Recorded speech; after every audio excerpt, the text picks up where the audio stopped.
2.8, the derivative as a function. We've considered the derivative of a function at a number a. F prime of a, limited as h goes to 0 of f of a plus h minus f of a all over h. But now, derivative as a function, f prime of x. Here we change our point of view and let the number a vary. We replace a in equation 1 by a variable x, and we have, now this is the really big thing to remember. F prime of x equals the limit as h goes to 0, f of x plus h minus f of x all over h.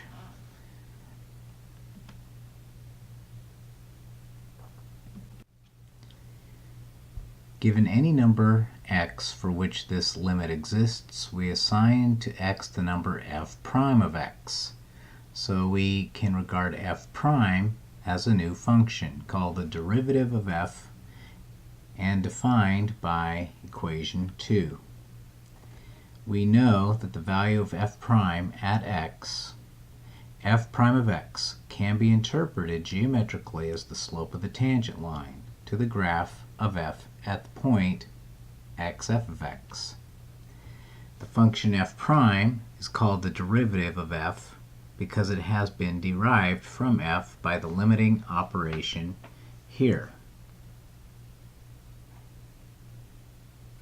Okay, so it's derived, it comes from f, right? But it is not f, it's something different.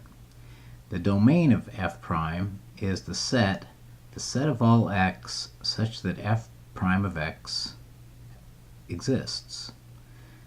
The set of all x values such that the derivative exists and may be smaller than the domain of f.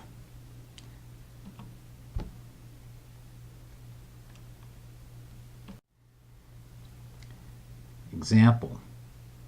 The graph of a function f is given in figure 1. Okay, so that's f. The blue one is f. Use it to sketch the graph of the derivative f prime of f. And so just looking at it, we should consider a few of the points that are going to be on the next graph. Well, the derivative is interpreted as the slope of the tangent line. So here we've got a number at this point right here.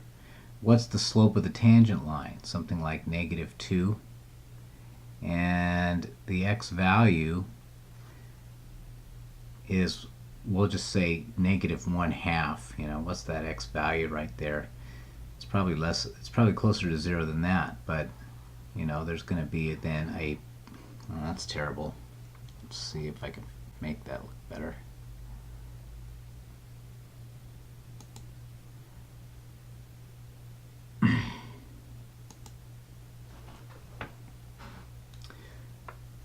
Okay, again, because we've got a tangent line that looks like it's downward, it goes downward as we read from left to right. Okay, x and f prime of x, the slope of the tangent, there's a point that's going to be on there which will be something like -1/2-ish. Okay, I'll say ish. And that's about -2. Okay, here's an interesting point. The slope of the tangent line there, somewhere in there, is 0 because it's a horizontal line. And so there's going to be a point something like 1.5, 0 on the graph of f prime of x. And there's another horizontal tangent up here. Maybe that's 1.5.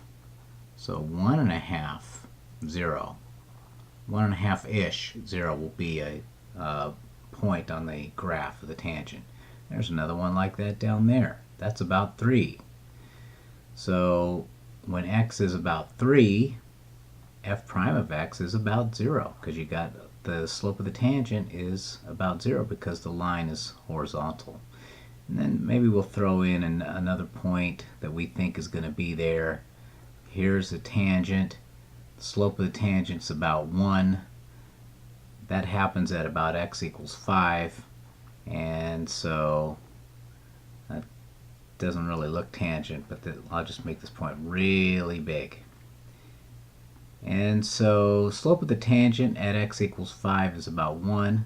So f prime of x will have a value. That is, the y value on that graph will be about 1 when x is 5.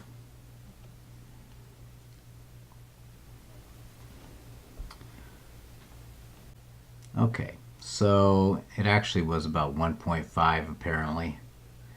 But some of the other points that we thought should be there, like 1.5, 0-ish, 1.5-ish, 0, and others were on the graph. Notice the analysis does have a lot to do with the horizontal tangents that we observed on the previous slide. We can estimate the value of the derivative at any value of x by drawing the tangent line at the point x f of x and estimating its slope. For instance, for x equals 5, we thought it was about 1. They eyeballed that and said, well, that's about 1.5. And so we get a point on there, 5, 1.5. Okay. I like how they relate the two graphs, right? This is the graph of f right here. And this is the graph of f prime of x. And they relate across between the two by seeing what's happening in each graph at the same x value. Okay, so there's an x value of about 3. We said it should be about 0 for f prime of x there because of the horizontal tangent.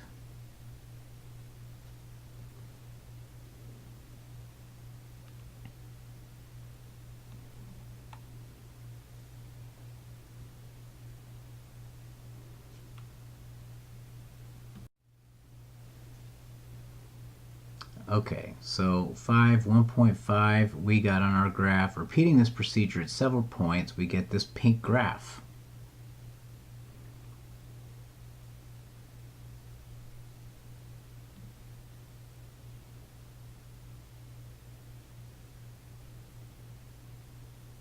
And we have the blessing of getting the same slide again.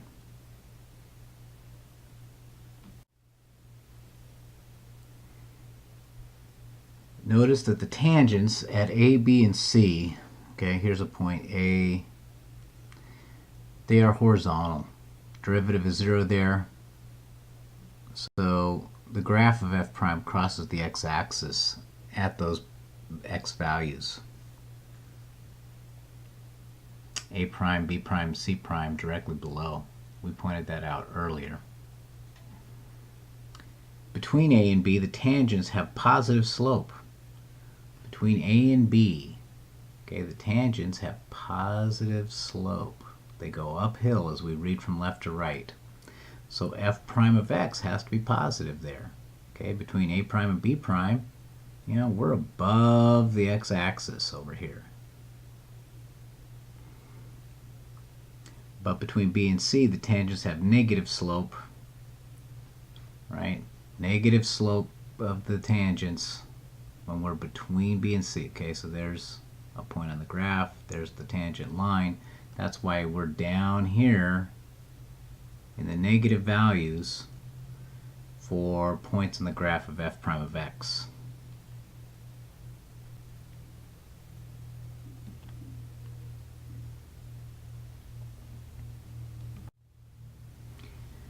Let's look at f of x equals the square root of x.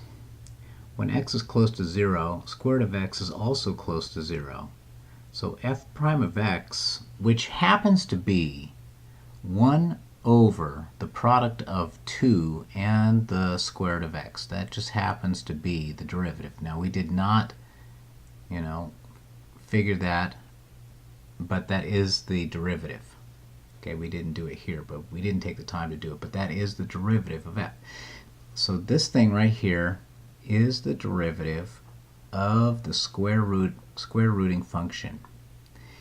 Now, when x is close to 0, f, which is the square rooting function, is also close to 0. F prime of x, which can be interpreted as the slope of the tangent line of this, okay, very large.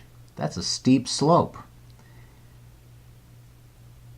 So steep tangent lines near 0, 0 in figure 4a. And the large values of f prime of x, just to the right of 0, for y equals f prime of x.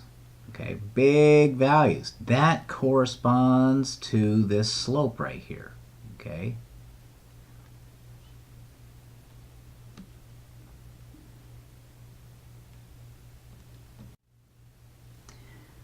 When x is large, f prime of x is smaller, right? This corresponds to the flatter tangent lines at the far right of the graph of f. Okay, this is not very steep. This is pretty flat out here. Okay, and so you're going to get low values, small values of the function which is the derivative of f.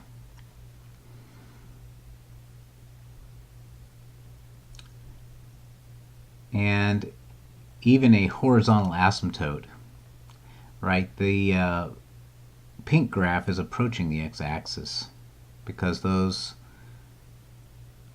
slopes of the tangent lines of the blue graph approach 0 as x increases without bound.